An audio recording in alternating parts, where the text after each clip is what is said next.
PSM Makassar masih berburu amunisi untuk mengarungi Liga 1 2021-2022.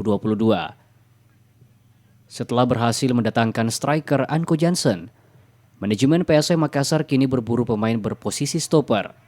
Pasalnya, Laskar Pinisi hanya memiliki 3 stopper yang dinilai punya pengalaman, yakni Erwin Gutawa, Hashim Kipu, dan Abdul Rahman Sulaiman. CEO PSM Makassar Munafri Arifudin mengatakan untuk posisi stopper masih akan melihat komposisinya sebab pihaknya sampai saat ini masih bernegosiasi dengan beberapa pemain, setelah itu baru bisa menentukan. Sementara itu soal stopper asing rekomendasi dari pelatih baru Api menyampaikan belum ada pembicaraan pemain dengan calon pelatih. Namun, kata Api, saat pelatih baru PSM Makassar tiba, skuad sudah 70-80%. Sisa ditambah oleh pelatih. Memang kita tidak akan mulai dari nol. Kenapa? Karena sudah ada Bato lama.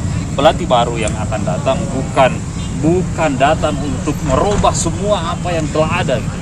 Tapi cuma akan melihat seperti apa lagi yang perlu ditingkatkan. Yang sudah bagus tentu harus sudah dipertahankan dan sebagainya. Dan saya harap dia bisa berkomunikasi baik dengan pelatih lokal yang sudah ada, sudah membangun fondasi tim yang ada selama ini. Api sendiri menegaskan pihaknya terus bergerak dalam mencari pemain jelang kompetisi Liga 1 bergulir pada Juli mendatang. Tim Liputan Celebes TV. Enak aku bikin bola.